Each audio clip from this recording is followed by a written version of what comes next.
하나님의 말씀은 이사야서 32장 1절과 2절 말씀을 제가 봉독하도록 하겠습니다. 이사야서 32장 1절과 2절의 말씀입니다. 보라, 장차 한 왕이 의로 통치할 것이요 방백들이 공평으로 정사할 것이며 또 그 사람은 광풍을 피하는 곳, 폭우를 가리우는 곳 같을 것이며 마른 땅에 냇물 같을 것이며 곤비한 땅에 큰 바위 같으리니. 아멘. 오늘은 이사야서 32장을 쭉 본문으로 하되 31장을 지난 주간에 29장과 더불어서 말씀을 전했기 때문에 31장을 한번 같이 또 말씀을 보시면서 32장으로 넘어가도록 그렇게 하겠습니다. 일단 31장을 펴주시기를 바랍니다. 이사야서 31장 29장에 이미 하나님께서는 이스라엘의 평안은 이 땅의 힘을 의지하여 구할 것이 아니고 오직 하나님을 의지함으로서만 가능하다라고 말씀을 주셨고 그 말씀이 31장에 다시 한 번 더 부연되어지고 있는 그러한 상황입니다. 1절부터 말씀을 보겠습니다. 도움을 구하러 애굽으로 내려가는 자들은 화 있을진저 그들은 말을 의뢰하며 병거의 많음과 마병의 심히 강함을 의지하고 이스라엘의 거룩하신 자를 앙모치 아니하며 여호와를 구하지 아니하거니와 여호와께서도 지혜로우신즉 재앙을 내리실 것이라. 그 말을 변치 아니하시고 일어나사 악행하는 자의 집을 치시며 행악을 돕는 자를 치시리니 애국은 사람이요 신이 아니며 그 말들은 육체요 영이 아니라 여호와께서 그 손을 드시면 돕는 자도 넘어지며 도움을 받는 자도 엎드러져 다 함께 멸망하리라. 아멘. 1절부터 3절까지 이 말씀을 보면은 이 땅을 살아가는 오늘날 우리들의 삶의 모습과 닮은 꼴이 참 많죠. 우리가 어떤 위기에 봉착했을 때 제일 먼저 해야 할 일이 무엇일까요? 오늘 우리 교회학교 친구들과 아브라함 이야기를 하면서 아브라함이 갈대아 우르를 떠나서 하란을 떠나서 가나안 땅에 도착했을 때 제일 먼저 한 일이 무엇일까요? 이렇게 이제 물었습니다. 그러니까 뭐 어떤 친구는 기도를 해요. 어떤 친구는 집을 지어요. 이렇게 했는데 어떤 친구는 성경책을 잽싸게 찾아가지고 단을 쌓았어요. 이렇게 대답을 했습니다. 근데 우리가 정말 살아가면서 어떤 일을 만날 때 제일 먼저 해야 할 일이 무엇일까요? 특히 이 위기적 상황을 만났을 때에 우리는 여기 가만히 보니까 세상에 힘 있는 자를 의뢰하기 위해서 애굽으로 내려갔는데 그 이유가 애굽에는 전투할 말이 많고 병거가 많고 마병이 심히 강함이라. 그래서 우리가 늘 문제 해결 방식을 이렇게 세상의 힘에서부터 찾는 경우가 많은데 사실은 그게 아니라는 거죠. 이렇게 세상의 힘을 의지하는 자는 어떤 특성을 가지고 있느냐? 거룩하신 하나님을 앙모하지 아니하고 하나님께 구하지 않는 우를 범한다는 거예요. 이스라엘이 그러했다는 거예요. 그래서 하나님께서는 어떻게 말씀하셨냐면은 3절에 그 손을 드시면 돕는 자도 넘어지고 도움을 받는 자도 엎드러져서 함께 다 멸망할 것이다. 그러니까 모든 문제의 해결은 하나님께 있다는 겁니다. 우리가 이것을 믿으셔야 할 줄로 믿습니다. 4절 여호와께서 이같이 내게 이르시되 큰 사자나 젊은 사자가 그 식물을 움키고 으르렁거릴 때에 그것을 치려고 여러 목자가 불려왔다 할지라도 그것이 그들의 소리로 인하여 놀라지 아니할 것이요 그들의 떠들음을 인하여 굴복지 아니할 것이라. 이와 같이 나 만군의 여호와가 강림하여 시온산과 그 영위에서 싸울 것이며 새가 날개치며 그 새끼를 보호함같이 나 만군의 여호와가 예루살렘을 보호할 것이라.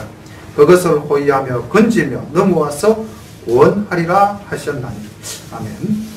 우리가 4절부터 가만히 보니까 4절의 이 사자의 비유는 하나님께서 일하실 때의 모습을 비유적으로 표현한 것입니다. 사자가 그 식물을 옮길 때에 주변에 어떠한 세력이 와서 목자들이 와서 방해를 한다 손 치더라도 사자는 그로 인하여 자기 움켜진 것을 놓치지 않는다 라고 말씀하셨듯이 내가 이스라엘을 구원하겠다 결행하였으면 어떠한 일이 있더라도 나는 그 이스라엘을 돕겠다 이 말씀이십니다. 확신해 주시는 말씀을 젊은 사자, 큰 사자에 비유해서 하나님이 우리를 어떻게 지키시고 보호하시는가. 우리 5절 새가 날개치며 그 새끼를 보호함같이 나 만군의 여호와가 예루살렘을 보호할 것이다. 예루살렘만 보호하시겠습니까? 그날 그때는 예루살렘을 보호하셨다면 오늘날은 우리를 보호해 주신 줄로 믿으시기를 바랍니다. 어떠한 악이 회방을 하더라도 하나님 약속하시면 반드시 이루어지십니다. 이스라엘 자손들아 너희는 심히 거역하던 자에게로 돌아오라. 너희가 자기 손으로 만들어 범죄한 언우상 그 무상을 그날에는 각 사람이 던져버릴 것이며 아수르는 칼에 엎드질 것이나 사람의 칼로 말미암음이 아니겠고 칼에 상 피울 것이나 여러 사람의 칼로 말미암음이 아닐 것이며 그는 칼 앞에서 도망갈 것이요 그 장정들은 복역하는 자가 될 것이라. 이제 하나님께 이스라엘이 돌아올 때 해야 할 일들이 있습니다. 가만히 보니까 자기들이 손으로 만들어서 범죄한 언우상과 거무상을 던져버리라. 혹시 우리가 하나님께 돌아갈 때에 버려야 할 것이 있다면 바로 내가 섬기던 우상입니다. 오늘날 이 시대에 우리가 무슨 우상이 있습니까? 할는지 모르지만 늘 말씀드리지 않습니까? 하나님보다 더 사랑하는 것이 있고 하나님보다 더 의지하는 것이 있다면 그것이 바로 우상인 것입니다. 그래서 우리가 정말로 이제 내려놓아야 할 때, 비워야 할 때 그것을 온전히 내려놓고 비우면은 바로 그 내리고 비운 자리에 하나님께서 임재하셔서 우리의 대적을 물리쳐 주시는데 여기 보니까 아수르가 엎어지는데 칼에 의해서 엎어지는데 그것이 사람의 칼이 아니라는 겁니다. 누구의 칼일까요? 그렇다면 하나님의 칼. 하나님의 능력으로 해결해 주신다는 것입니다. 9절 그의 반석은 두려움을 인하여 물러가겠고 그의 방백들은 기호를 인하여 놀라리라. 이는 여호와의 말씀이라. 여호와의 불은 시온에 있고 여호와의 풀무는 예루살렘에 있느니라. 아수르를 심판하시고 이스라엘을 구원하시는 하나님의 능력이 시온산 예루살렘 이스라엘 백성들과 함께 하셨듯이 오늘날 우리들 위해 함께 하실 줄로 믿습니다.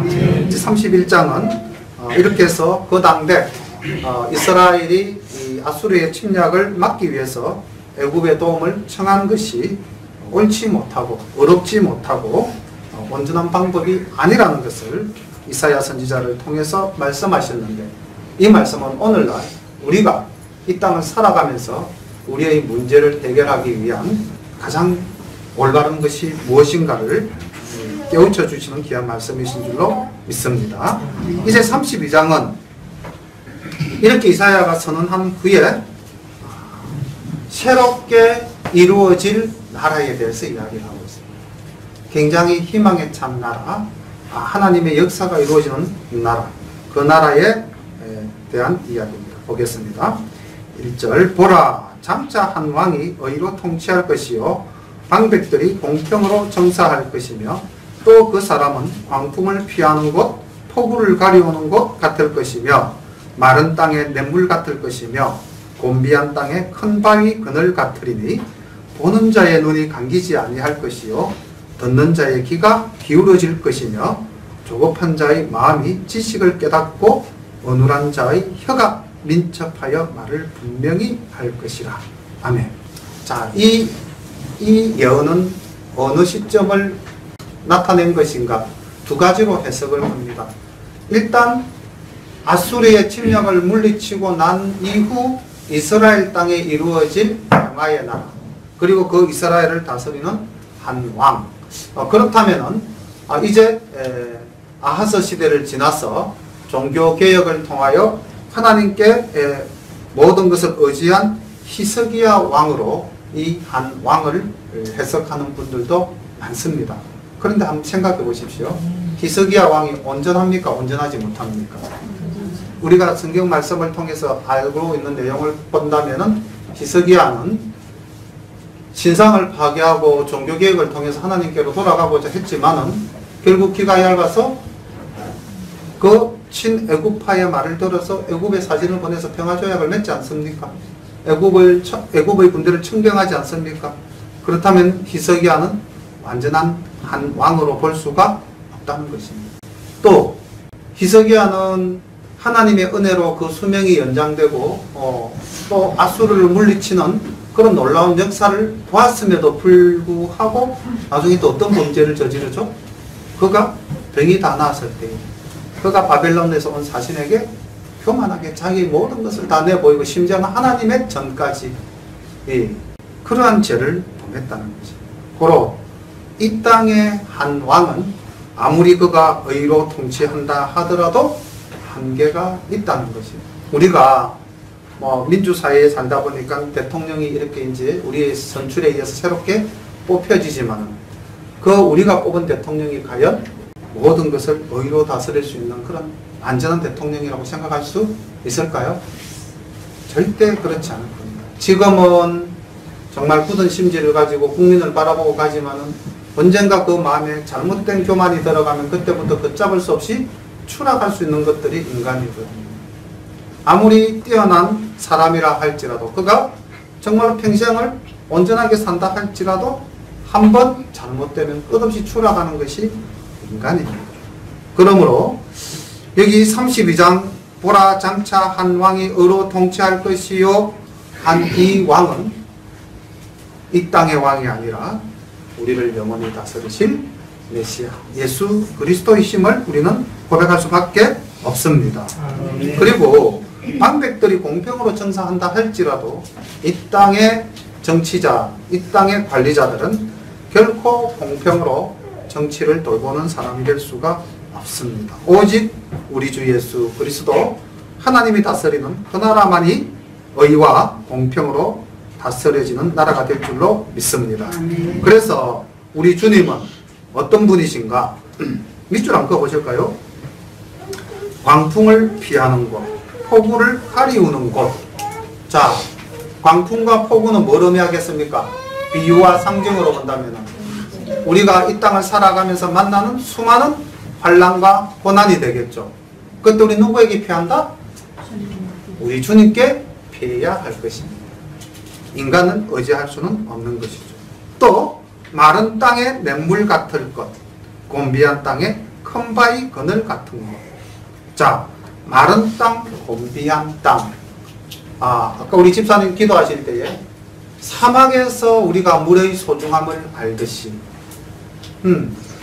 바로 그곳이죠. 마른 땅과 곤비한 땅은 사막과 같은 곳입니다. 그 땅에서 냇물과 같고 큰 바위 그늘과 같이 우리의 문제를 해결해 주시고 우리를 쉴 수 있도록 해주시는 그분이 바로 우리 주 예수 그리스도라는 것입니다. 그리고 우리가 주님을 만났을 때에 이제 어떤 은혜가 우리에게 임하느냐? 보는 자의 눈이 감기지 아니한다. 진리의 말씀을 바로 볼 수 있는 놀라운 영역을 가지게 된다는 것이고요. 듣는 자의 귀가 기울어질 것이다. 귀 기울여서 듣게 된다. 우리가 주님이 이 땅에 오셔서 행하신 많은 이적 중에 대표적인 이적이 병 고치는 이적 중에서 어떤 이적입니까? 주로 소경의 눈을 뜨게 하는 것과 귀를 이렇게 귀머거리가 돼서 듣지 못하는 자의 귀를 열어서 들리게 하신 것이죠. 그죠? 그리고 벙어리의 입을 열어서 말하게 하신 것. 문둥병 환자를 낫게 하신 것. 우리 이런 걸 볼 때 지금 여기 보는 자의 눈이 감기지 아니하고 듣는 자의 귀가 기울어질 것이고 그 다음 마음이 지식을 깨닫고 우리가 하나님의 말씀을 깨닫는 놀라운 능력을 주시고 어눌한 자의 혀가 민첩하여 말을 분명히 할 것이라. 이게 주님께서 우리에게 베풀어 주시는 은혜인 줄로 믿습니다. 만약에 우리가 어제까지 말씀을 봐도 깨달음이 없었는데 오늘 내가 말씀을 볼 때 깨달음이 생겼다면 하나님께서 성령님의 역사하심으로 우리에게 임재하신 줄로 믿으시기를 바랍니다. 이런 영안과 또 열린 귀로서 하나님의 말씀을 사모하는 우리 성도님들 되시기를 소망합니다. 주님께서도 그렇게 말씀하셨습니다. 귀 있는 자는 들을지어다 하고 분명히 말씀하셨습니다. 그리고 또 우리에게 이런 깨달음을 주십니다. 5절 어리석은 자를 다시 존귀하다 칭하지 아니하겠고 게으르한 자를 다시 정대하다 말하지 아니하리니 이는 어리석은 자는 어리석은 것을 말하며 그 마음에 불의를 품어 간사를 행하며 패역한 말로 여호와를 거스리며 줄인 자의 심령을 비게 하며 목마른 자의 마시는 것을 없어지게 함이며 게으르한 자는 그 그릇이 악하여 악한 계획을 베풀어 거짓말로 가련한 자를 멸하며 빈핍한 자가 말을 바르게 할지라도 거룩함이오니와 고명한 자는 고명한 일을 도모하나니 항상 고명한 일에 서리라. 이 말씀은 또 어떤 말씀인가? 우리가 이 땅을 살아가면서 어리석은 자 그리고 게으른 자를 만나서는 안 된다는 겁니다. 그들과 관계를 맺어서도 안 되고 또 우리가 그들을 닮아가서도 안 된다는 겁니다. 그런데 시대가 악하여지면 하나님의 공의가 사라지면 어떻게 되느냐? 어리석은 자를 존귀하다 하게 되고 게으른 자를 정대하다 하게 되는 것입니다. 우리가 역사를 보면은 독재가 성행할 때 이번에 그 트럼프 대통령이 굉장히 실수한 표현을 하나 했죠. 뭐라고 이야기를 했냐면은 북한 인민이 김정은 너의 말에 다 귀를 기울여서 듣고 복종하듯이 왜 우리 미국인들은 내 말을 듣고 복종하지 않는가? 막 이런 투로 말을 해가지고 굉장히 독재 국가를 마치 담고자 하는 잘못된 영웅심리의 표출로 발언되어진 것이 굉장한 문제를 일으킨 적이 보도되었습니다. 그렇죠. 사람은 그렇습니다. 사람은 자기가 모든 사람으로부터 존귀함을 받고 정대하다고 존중받고 싶어 하는 것이 인간이죠. 근데 그것이 잘못됐다는 겁니다. 그런데 문제는 악이 성행할 때는 그 잘못된 것이 어떻다? 옳다라고 여겨지는 시대가 되어져 버린다는 것이죠. 그렇지 않습니까? 우리가 살아온 역사를 가만히 보면은 정말 옳은 것이 옳은 것이 아니라 잘못된 것이 옳은 것으로 왜곡되어진 모습들이 얼마나 많았습니까? 그런데 하나님의 나라가 이루어지는 한 왕이 의로 통치하는 그날이 오면 명명백백하게 드러난다는 겁니다. 어리석은 자의 그 악함이 나타난다는 거죠. 여기서 어리석다라는 말은 지식과 총명이 부족하여 어리석다의 개념이 아닙니다. 여기서의 어리석음은 무엇인가? 하나님을 인정하지 않는, 여기 6절 후반부에 보면은 패역한 말로 여호와를 거스리며 이 말씀이 나오죠. 하나님을 없다 하는 자가 어리석은 자입니다. 하나님을 없다 하는 자, 예수를 인정하지 않는 자는 누굽니까? 사탄이죠. 마귀 사탄이에요. 그런데 그 마귀 사탄을 존귀하다 하던 시대가 있었다는 겁니다. 우상을 섬기는 시대였죠. 바로 히스기야 왕조를 본다면 그 아버지 아하스 시대가 그랬다는 겁니다. 그래서 아까 장차 한 왕을 히스기야로 보는 분들은 이제 그 아하스 시대에 왜곡되어진 모든 것들을 이 히스기야가 바로잡았다는 것이죠. 어쨌든 어리석은 자, 게으른 자들은 악한 자들입니다. 죄를 범하는 자들입니다. 그러한 자와 같이 되지는 말아야 하고 8절에 보면 고명한 자다. 예. 우리가 여기서 말하는 고명한 자는 하나님을 알고 하나님을 의뢰하는 자라고 해석을 하시면 됩니다. 그래서 우리는 항상 하나님 편에 서는 자가 되어야 될 줄로 믿습니다. 네, 이렇게 해서 이제 1절부터 8절까지의 내용은 장차 이루어질 아수르의 침공으로부터 벗어난 이스라엘의 모습이다라고 봐도 좋겠고요. 또 우리 주 예수 그리스도가 다스리는 그 나라가 이루어졌을 때의 모습이라고 봐도 좋겠습니다. 두 가지로 해석 가능하고요. 9절부터 14절까지는 이렇게 이사야가 아름다운 미래의 모습을 예언함에도 불구하고 당시 깨닫지 못하고 여전히 악한 일을 행하고 있는 이스라엘의 모습을 또다시 지적하고 경고하는 이사야의 말씀입니다. 보겠습니다. 너희 안일한 부녀들아 일어나 내 목소리를 들을지어다. 너희 염려 없는 딸들아 내 말에 귀를 기울일지어다. 너희 염려 없는 여자들아 1년 남짓이 지나면 너희가 당황하여 하리니 포도 수확이 없으며 열매 거두는 기한이 이르지 않을 것이니라. 너희 안일한 여자들아 떨지어다. 너희 염려 없는 자들아 당황하여 할지어다. 옷을 벗어 몸을 드러내고 배로 허리를 동일지어다. 좋은 밭을 위하여 열매 많은 포도나무를 위하여 가슴을 치게 될 것이니라. 형극과 진려가 내 백성의 땅에 나며 희락의 성읍 기뻐하는 모든 집에 나리니 대저 궁전이 폐함받으며 인구 많던 성읍이 적막하며 산과 망대가 영영이 굴혈이 되며 들나귀의 절개하는 곳과 양떼들의 풀먹는 곳이 될 것임이니와. 9절부터 14절까지에 등장하는 주인공이 누굽니까? 예, 근데 여기서 지금 뭐 여자라고 해서 여자라고 말할 수는 없습니다. 물론 북이스라엘 남유다 시대에 여기서 이 안이라는 뜻은 히브리어로서 해석을 하면은 사치한 이런 의미도 있습니다. 그래서 사실은 시대가 독재 시대로 악의 시대로 가고 타락을 하게 되면 그 악의 세력에 붙어서 사치를 부리는 여자들이 많이 등장할 수도 있습니다. 근데 그러한 여자를 이야기하는 것은 아니고요. 여기서는 이 안일한 여자 또는 염려 없는 여자, 바로 유다를 가리키고 있는 말씀입니다. 하나님께서는 이스라엘과 유다를 여인에 비유해서 표현한 부분이 참 많습니다. 그래서 하나님께서는 뭐가 되시고 신랑 되시고 이스라엘은 뭐가 되고 신부가 되고, 아가서도 대표적인 예시적인 것이고요.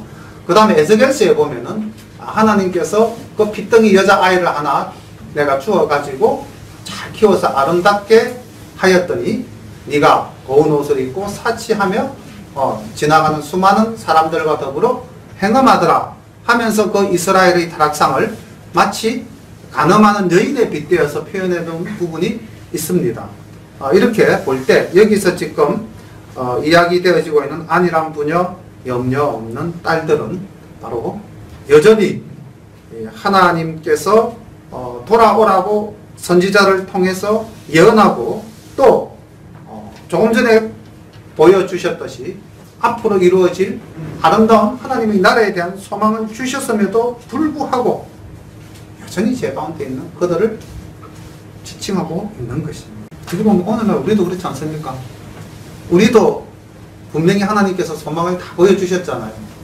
하나님 나라가 있다는 것을 우리가 확신하지 않습니까? 네. 우리는 주님이 이 땅에 임하실 때에 휴거되어지고 하나님의 나라에서 영광 할렐루야 찬양 올릴 사람들이라고 우리 스스로 그렇게 다짐하고 있지 않습니까?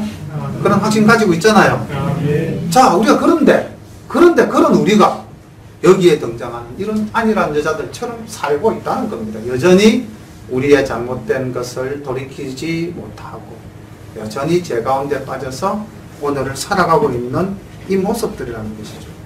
역사적으로 본다면 이거는 정말 당장 일어날 일들이었거든요. 주님께서 뭐라고 말씀을 하셨냐면 이렇게 말씀하셨습니다. 10절에 보십시오. 너희 염려 없는 여자들아 1년 남짓 지나면 너희가 당황하여 하리니. 너희들이 고난받을 시간이 얼마 남았다? 불과 1년 남았다. 그러니까 역사적으로 이 말씀을 이제 적용시켜 본다면은 약 BC 702년경 정도가 될 것 같아요. 이제 히스기야가 왕위에 올라서 뭔가 하나님께로 돌아오라고 백성들을 깨우치고 우상을 타파하고 하나님 말씀대로 살려고 하는 모습을 보이면서 또 한편으로 히스기야는 애굽에 사신을 보내고 평화조약을 맺고 그러는 장면. 그러한 가운데 백성들은 여전히 우상을 섬기고 악에서 헤어나지 못하던 바로 그 시대에 바로 1년 뒤에 어떤 일이 일어납니까? 아수르가 18만 5천 대군을 이끌고 라기스를 점령하고 라기스는 예루살렘 북방 45km에 있는 이스라엘의 요새였는데 그 요새를 점령하고 거기에 머물면서 예루살렘 주변 성읍을 모두 복속시킨 후에 이제 렙사게라는 사람을 통해서 이스라엘을 얼마나 능멸하였는지 열왕기하서 18장 19장에 보면 나와 있습니다. 바로 그 장면이 1년 후에 일어날 일들인데 이스라엘은 정신을 차리지 못하고 있다는 것입니다. 비슷한 모습이 예레미야 선지자를 통해서 정말 이제 유대 말년에도 이런 모습을 보이고 있는데 예레미야서 6장 13절에 보면 그 당시 분위기가 어땠냐면 이와 똑같습니다. 이는 그들이 가장 작은 자로부터 큰 자까지 다 탐닉하며 선지자로부터 제사장까지 다 거짓을 행함이라. 그들이 내 백성의 상처를 심상히 고쳐주며 말하기를 평강하다 평강하다 하나 평강이 없도다. 그러니까 하나님의 심판이 임박했을 때에 하나님의 말씀보다는 무엇이 더 성행하게 된다? 거짓 선지자의 말이 더 성행하는 시대가 되어져 버린다는 거예요. 이사야 시대도 매한가지, 예레미야 시대도 매한가지였다는 거예요. 위기적 상황을 이야기하면은 그것을 이야기하는 자를 핍박하고 오히려 평강하다. 모든 문제는 하나님께서 해결해 주신다. 바벨론은 우리를 결코 무너뜨릴 수 없다. 이렇게 거짓 증거하는 자들을 따르는 무리들이 생겨나게 되고 시대는 그렇게 흘러간다는 것입니다. 지금 이 상황이 9절부터 14절까지의 상황이 동일한 상황이고 그러한 시대적 상황은 오늘날 우리 시대도 여전히 정말 진리의 말씀을 찾기보다는 사람들은 어느 쪽을 더 쫓아갑니까? 복준다, 해결한다, 형통한다, 이쪽으로 다 가지 않습니까? 그런데 사실은 우리가 하나님의 말씀을 잘 보면은 정말 형통하고 복받고 해결되고 모든 것이 이 땅에서 우리가 평안한가? 그것이 우리께 주는 하나님의 가시적인 복인가? 한번 생각을 해볼 필요가 있죠. 그럼 우리 예수 믿는 사람은 아무런 문제가 없어야 됩니다. 그런데 여기 앉아 계신 분 중에서 문제 없는 분 계십니까? 정말 나는 모든 것이 평안하고 모든 것이 해결되고 모든 것이 다 이루어지십니까? 아니라는 거죠. 그럼 아닌데 내가 왜 하나님을 믿어야 하나? 사실은 여기서 믿는 사람의 딜레마라는 것이 생길 수가 있어요. 그런데 잘 생각하십시오. 우리가 바라는 것이, 우리가 바라는 복이 이 땅의 현상학적인 것이라면 그것을 주는 쪽으로 가는 것이 옳겠죠. 나는 우리가 바라는 복은 결코 그런 것이 아니라는 것입니다. 우리가 바라는 복은 뭡니까? 우리가 받은 가장 큰 복은 하나님과 나와의 관계가 아버지와 자녀로서의 관계로 성립되어졌다는 이것이 가장 큰 복이죠. 우리가 아버지를 아버지라고 부를 수 있는 것. 그런데 이건 아무나 부를 수가 없습니다. 하나님께서 택하신 자만이 가능한 것이고요. 성령님의 도우심으로 말미암아야만 가능한 일이죠. 성령으로 말미암지 않고는 결코 예수를 그리스도라 할 수 없다 했습니다. 그럼 우리가 하나님을 아버지라고 부르고 예수님을 그리스도라 메시아라 우리가 부를 수 있는 것 이 자체가 이미 하나님의 자녀된 복이요 성령님의 역사심이 우리와 함께하는 복 아니겠습니까? 아멘. 이 복이 더 큰 복 아닙니까? 그리고 또 하나는 우리가 받은 복이 뭔가? 기도할 수 있는 복. 만약에 우리가 입을 열어서 기도할 수 없다면 내 속마음을 하나님 앞에 말할 수 없다면 그것을 내 혼자 다 지고 가야 되지 않습니까? 그런데 우리는 언제든지 기도할 수 있다는 주님의 전에 나오는 또는 내가 홀로 골방에서 얼마든지 하나님과 내가 1대1로 인격적으로 만나서 하나님의 은혜를 받을 수 있는 그 존재가 되었다는 것. 이 자체가 큰 복인 것입니다. 그런데 우리는 늘 눈에 보이는 복을 추구하는 그런 어리석음 때문에 그러다 보니 물질적인 것이 풍족해지면 그냥 그 복 다 받은 줄로 알고 그 속에서 방탕한 자신의 삶을 살아가게 되는 것이죠. 그렇게 해서 하나님을 떠나고 하나님을 패역하고 하나님을 잊어버릴 때 하나님께서는 그들을 쳐서 깨우치게 하시는 겁니다.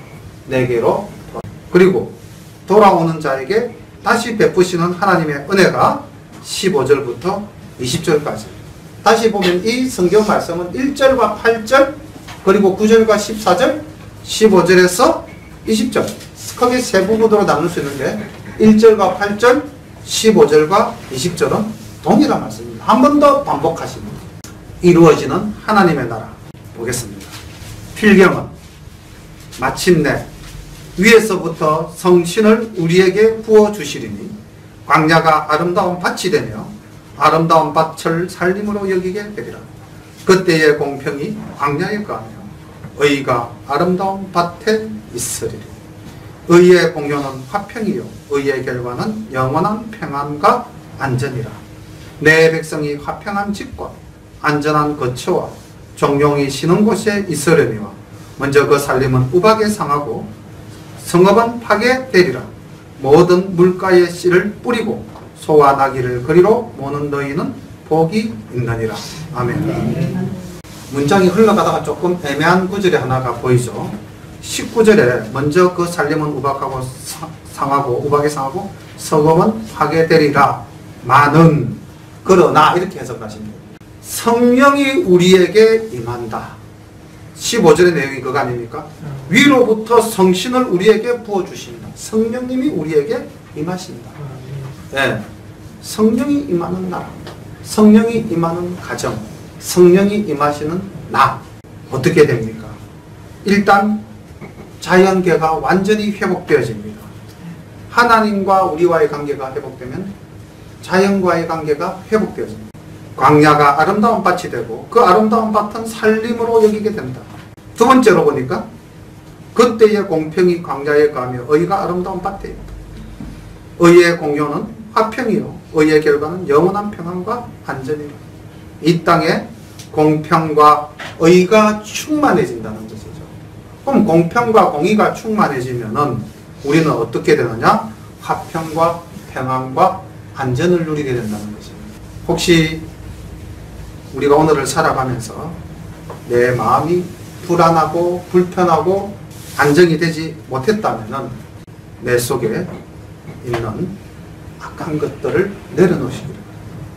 그리고 위로부터 주시는 성령님의 도우심을 받으시기를 바랍니다. 그렇게 할 때에 내 주변의 환경이 아름답게 회복되고 또 우리가 살아가는 이 모습, 관계가 공평과 의로 풍성해질 것입니다. 그리고 그 가운데 우리는 화평과 평안과 안전을 누리게 될 것입니다. 그리고 마지막으로 20절에 주변의 악한 세력들은 우박에 상하고 성읍은 파괴될지라도 그러나 성령 받은 우리 모두는 모든 물가에서 씨를 뿌리고 소와 나귀를 그리로 모는 너희, 그러한 복 있는 너희가 될 것이다 라고 말씀하십니다. 물가에 씨를 뿌린 그 씨앗은 얼마나 많은 열매를 맺겠습니까? 물가로 소와 나귀를 몰면 그 소와 나귀는 얼마나 번창하겠습니까? 그러한 복을 우리에게 하나님께서는 주시겠다고 말씀하십니다. 자, 그렇다면은 결론적으로 우리가 하늘로부터 임하는 성령님의 은사를 받는다고 했을 때에 그럼 보다 더 현실적으로 우리가 이 땅을 살아가면서 무엇에 더 충실해야 할 것인가? 갈라디아서 5장 22절과 23절 말씀을 우리 함께 봉독하시면서 한번 결단하시겠습니다. 갈라디아서 5장 22절과 23절 말씀입니다. 우리 다 찾으셨으면 갈라디아서 5장 22절 함께 봉독합니다. 오직 성령의 열매는 사랑과 희락과 화평과 오래 참음과 자비와 양선과 충성과 온유와 절제니 이 같은 것을 금지할 법이 없느니라. 아멘. 여기서 성령의 열매 중에서 혹 딱 와닿는 게 있다면 그 말씀 붙잡기를 바랍니다. 하나님, 저는 충성하지 못했습니다 하면은 충성하셔야 할 것이고, 저는 절제가 안 됩니다 난다면은 이제 그 절제를 성령의 선물로 받으시기를 바랍니다. 저는 하나님 참지를 못하겠어요, 너무 모든 것이 빨리빨리 폭발합니다 하면 인내, 오래 참음을 붙잡고 기도하시기를 바랍니다. 그래서 오늘 이 말씀, 하나님의 영이 위로부터 우리에게 부어주시는 이 복을 받아야만, 성령님을 받아야만, 그리고 그 성령님으로 인하여 우리가 열매를 맺을 때에 그 다음 자연과 물질과 관계와 삶이 평안해지는 그런 복을 우리가 누릴 수 있을 거라고 믿습니다. 그러니까 나는 아무것도 노력하지도 않고 그냥 뭐 기도만 하면 되겠다, 이건 아니겠죠, 그죠? 뭔가 내가 노력해야 될, 붙잡아야 될 말씀이 무엇인가? 우리 하나님께서는 우리를 마치 새가 그 새끼를 날개 아래 품듯이 품어주시는 분이심을 믿으시고 나에게 부족한 하나님의 성령님을 간구하시기를 바랍니다. 우리 함께 기도드리겠습니다. 사랑의 아버지 하나님, 우리에게 귀한 말씀 허락하여 주심을 감사드립니다. 아버지 하나님, 우리는 우리에게 문제가 있을 때마다, 우리에게 위기라고 느끼는 상황이 도래할 때마다 아버지, 눈을 돌렸어, 손을 뻗었어, 발걸음을 달렸어 아버지 하나님, 세상의 힘을 찾아가는 것은 아니지요. 돌아보며 회개합니다.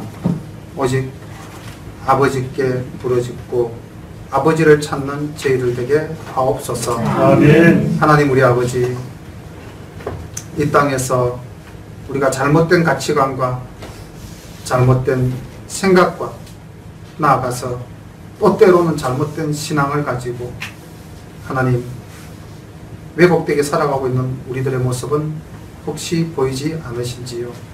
주님께 고백합니다. 아버지, 이제는 오직 위로부터 주시는 거룩한 성신 하나님의 성령님의 힘입어서 우리가 정말 하나님의 공의의 나라, 하나님의 공평의 나라, 그 나라에서 주시는 평안과 안정과 평강을 누리는 우리 모두가 될 수 있도록 인도하여 주옵소서.